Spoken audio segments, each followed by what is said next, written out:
Well, Don, here we are again. Sorry we missed last week. We had a little technical problem with our. And the week before that, you were under the weather. And you're Well, much healthier today. This is a petri dish up here. Yeah, We've got people coming in from all over the state, and they bring their whatever germs they have with them, and we're susceptible to it. And at least you're not punctuating your sentences with a cough. Well, that's true. That's true. We did have a problem with that last week. Good week. I just looked at the statistics so far this session in the House of Representatives. 1,502 bills have been filed. Out of those 1,502, 443 of them are in committee. And we've actually gone through the entire process through to getting them to third read on the floor. We've now passed 8 bills, but that's accelerating exponentially as we get the bills further along into the process. Yeah. Rules Committee's working, fiscal review's working. So next week I probably would like to say that probably double or more. This many bills out of committee and on the floor. I didn't go back and check, but I'm pretty sure it's a record. At this point, yeah, and we're 4 weeks out from spring break. Yeah, and generally that's the point where bills that are pretty sure to get into the Senate hearing rooms, kind of once you get it before spring break, right. You've got a really good chance. The couple of weeks thereafter, you can still do it, but then your possibilities of getting a bill through all the process really diminish a lot. Yeah, you're basically looking for a place to amend at that point. Which is why everybody says, well, what happens with these big these big Christmas tree bills? Yeah. That's when they come about, because you can no longer have the time to get them through the process. So right now we're rushing to get as many of them through the process as we can, and we're doing pretty good. And I think we've done a fairly good job up till now of trying to combine bills, get germane bills all put together, Right. Not the least of which is the crime bill that we just recently did. In fact, third read it today. We did. And it was a very, very contentious debate. Yeah. People of St. Louis, which I am one of them, they keep saying, well, you can't do this to the city. Well, I'm going to tell you, we live in a St. Louis region. When people ask me where I live, I tell them I live in St. Louis, and I write that down on my an envelope every time we mail something. So yeah, St. Louis is a very, very important part of the state, and to me, it's a personal thing. Because when I moved here, 30 years ago. Just think in another 30 years we'll consider you a local. Yeah, that's right. But it was a proud city 30 years ago. Yeah. Look what's happened in 30 years. Monsanto was sold to Bayer, which is a foreign company. Anheuser-Busch. Anheuser-Busch was sold to InBev, foreign company. Nestle purchased Purina. TWA was bought out by American Airlines, and they moved the hub from St. Louis to Chicago. AT&T left us for Texas. All of our major corporate headquarters have left us. Yeah. And you know what else happened in that 30 years? You got older. I got a lot older. What are you now? You're 29 now? Yeah, 30 years. Well, 39, but 29 for the 51st time or something. Yeah. The population's dropped from the city from 400,000 to 300,000. Which is the most dramatic shift.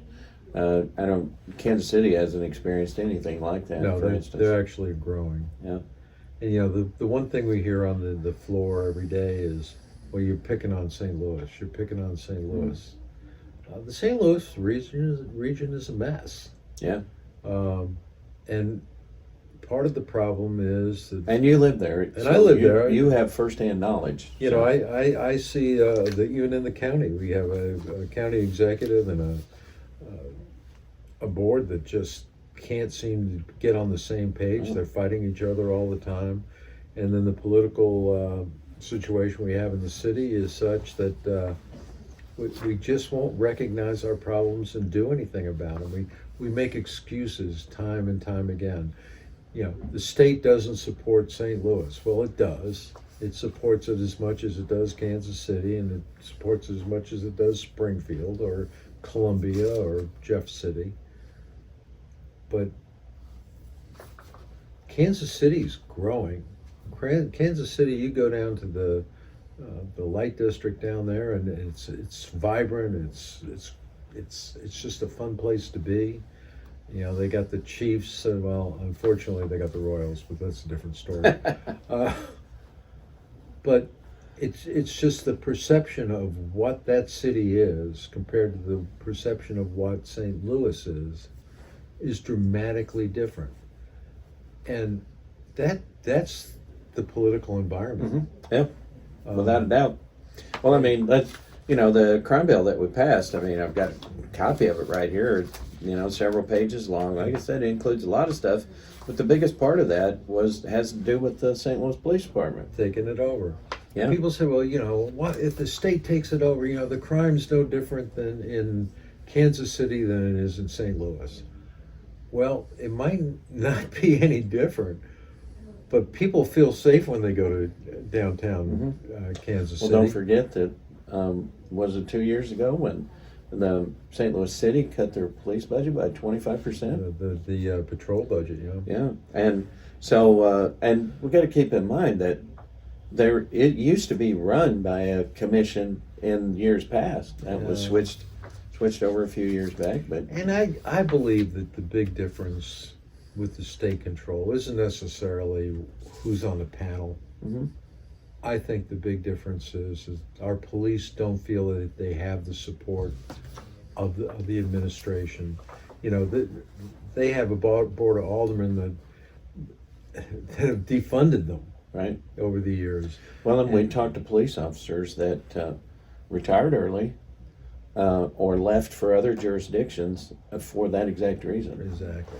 And I know two of those personally that moved out into my area. They had a few years left on that where they could have retired there, and they said they weren't going to do it anymore. Our gang certainly out in our area, because we picked them up and now they're on law enforcement. Well, I think what's going to happen day one when the state takes it back over is morale of the police department is going to go up, tenfold. They're going to feel like somebody has their back. And one of the major things that'll happen is if a cop gets into a jam, and is being accused of something, it'll be the attorney general who will then Yes. investigate and either support her or not.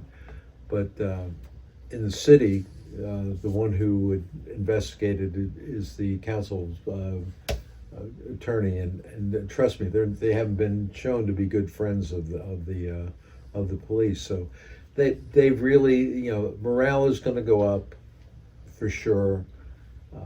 And from that, if it's good morale, I mean, one cop tells another cop, tells a friend, and they'll be fully staffed, and they will get make it a lot safer for police officers, because then they can, they know they're fully staffed, so somebody's going to respond when they have a call for help or backup.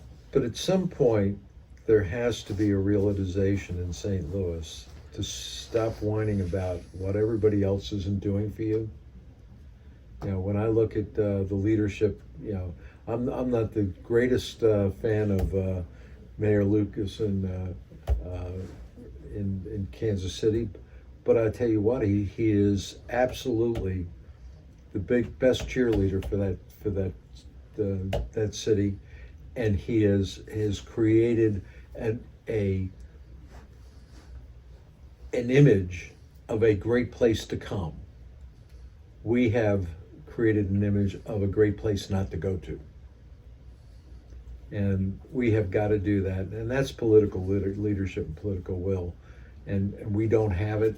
And even the reps up here have got to stop defending everything that's going on.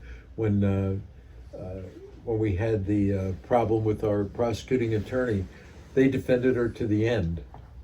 And now they're just thrilled that prosecuting attorney Gore is there and doing a great job. Good. And crime is going down because of it. And that was something we argued on the floor. That's right. Just like we're arguing this bill. Yeah. We were right then and we were right now. And I'm glad we passed it out. I think it'll go over the Senate. I think it'll fly. And yeah, I think that was a big accomplishment for the week. I don't know about you. No, that was huge. It was a little bit of what was left over from last year, and but it also gave time to vet a few more things to put in that bill. So we got a lot out of this one, and once again we're in a place now where 1,500 bills that's a lot lower than what we've seen in the past. Yeah. And we're moving more bills through. So it's and once again, it's a good thing we can't pass 1,500 bills because no, absolutely. We don't need that much more law. But I had a bill that was heard in committee this week, which was a combination of bills. Starting out with it instead of taking a bill and then starting adding amendments to it. I know these amendments are going to come up. The exact same amendments are going to come up. So why not just start the bill that way with what we perfected on the floor to save that time? And those are the kinds of things we hear a lot of talk about. Well, you get these big omnibus bills, and it's got to be germane, and all of these other arguments. But that's actually what the Supreme Court said, if you remember, is that if you're going to do these omnibus bills, they got to be done in committee. Yeah. And that's where you do the titling changes. That's where you assemble the bills together. And so a lot of talk is about that, but that's... And make sure they all fit. Yeah, make sure they all fit. Yeah. But that is truly the way the system was designed. So just because a bill is made up of 2 or 3 other bills doesn't necessarily make it ungermane or against the Constitution. What it does do is it does exactly what we're supposed to do in committee, and that's a bill into a coherent device for moving a policy forward. Right. Single subject. Single subject. Right. Yep. Right.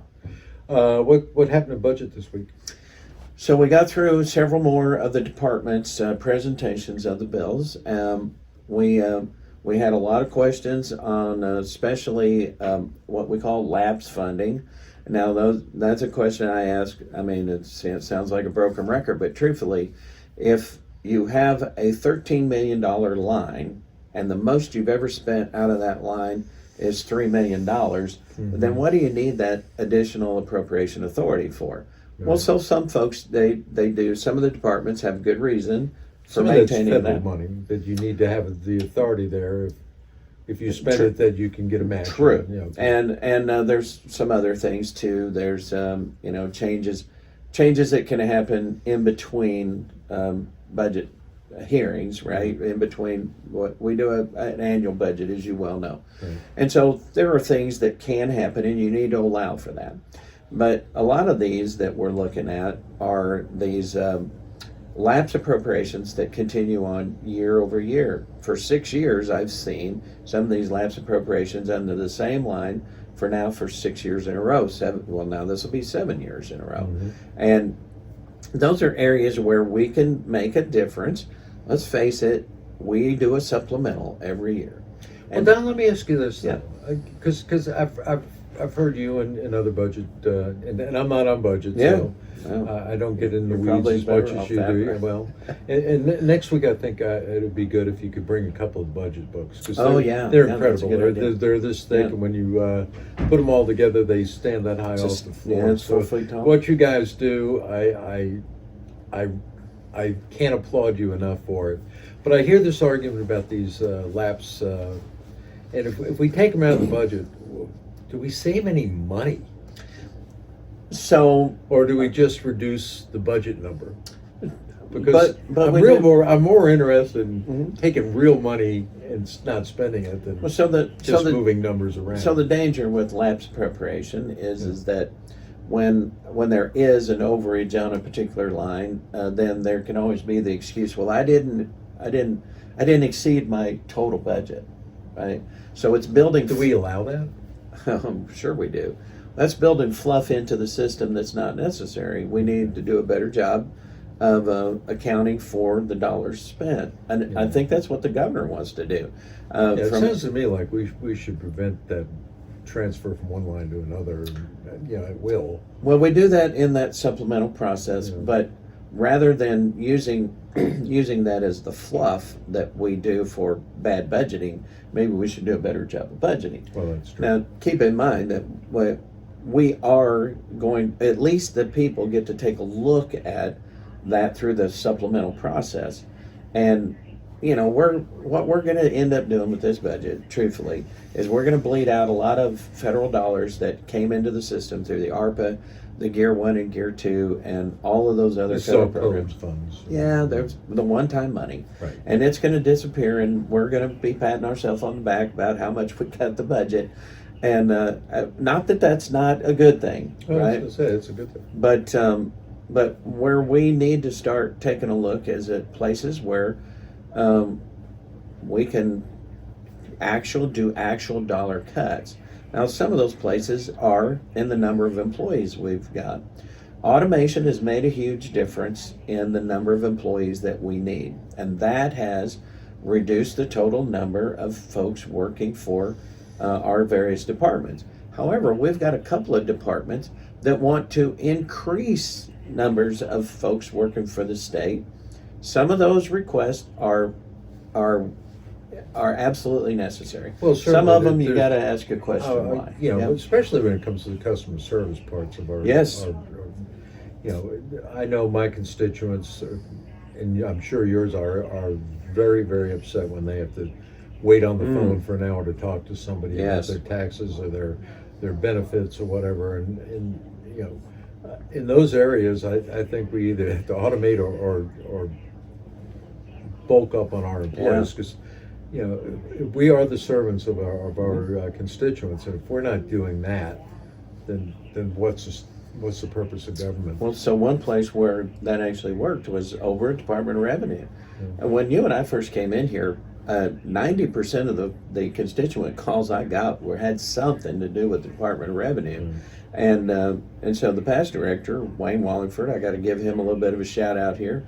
He focused on that thing of that customer service, and without adding employees, was able to improve that number dramatically. Now, we still have some issues with some of our fee offices. Oh, yes, we do. And they are working towards some resolution there. It's a couple of the things that they've done. Like one of them, as crazy as it sounds, only the government, was that they had a separate computer for driver's license from the computers they use for license plates and things Right. like that. Well, But isn't the new system supposed to bring all that together? it does. So now that the person when they're sitting idle because nobody's there to get a driver's license, they can be working on title transfers and license plates and things like What that. about Brilliant idea. remote workers? Have we gotten them back in the building? So I think we've got, there was a directive to do that. We still have some departments that have claimed, perhaps it's true, that they have certain remote workers who work out in the field frequently, and it's more convenient and more efficient for them to work from I home. think that's probably something our Doge committee should look at. We're going to be taking a look at that stuff, and we already have some of that. As you know, I'm vice chair of that committee. Yeah, so I think I sit right next to you. that's of a grumpy guy committee. That's And custom we do made for a pretty well. grumpy We guy. do pretty Right? well. The other thing we passed out this week was a DEI bill that said we're not going to spend any of our state money to promote DEI within our own departments. And you saw the governor's And executive the, order. and on the governor it. Yep. turned right around after we passed it out of the House within 24 hours and signed an executive order on it. And people have to understand that this isn't a matter of whether or not we, are we racist? Do we not care? It's not that at all. It's just a matter of whether or not we think that it's appropriate for us to point out the differences from everybody, or we should be pointing out the commonality of everybody and working together. And there shouldn't be any racism. There should be a colorblind system, and based on achievement, not on anything else. And the governor agreed with that, and he signed his executive order which mirrored the bill that Representative Baker brought forth. And I know it's controversial, but I think in the end, all of these DEI things came about in the last 5 years. We were doing perfectly well before they came, and it will do perfectly well after they go. Well, and not spend millions of dollars. And the interesting part about that is not one of those measures that was instituted by the departments was supported by legislation. Right. There, we were following the federal statutes and the federal guidelines and the federal rules and regulations and the state law that was already in place, and so these were all arbitrarily contrived, unilaterally created rules from these departments that had no basis in statute. And spent millions of dollars. They were hiring people for that specific purpose. And when we already had federal statutes and state statutes that prevented all of the kind of things that they complained about. Well, what are you looking forward to next week? So next week, we're going to finish out on the department presentations in the budget. We're going to start getting into the markup part of the budget, which is the more interesting part of it. I look forward That's to... where the cutting comes. That's where the cutting comes. That is good. right.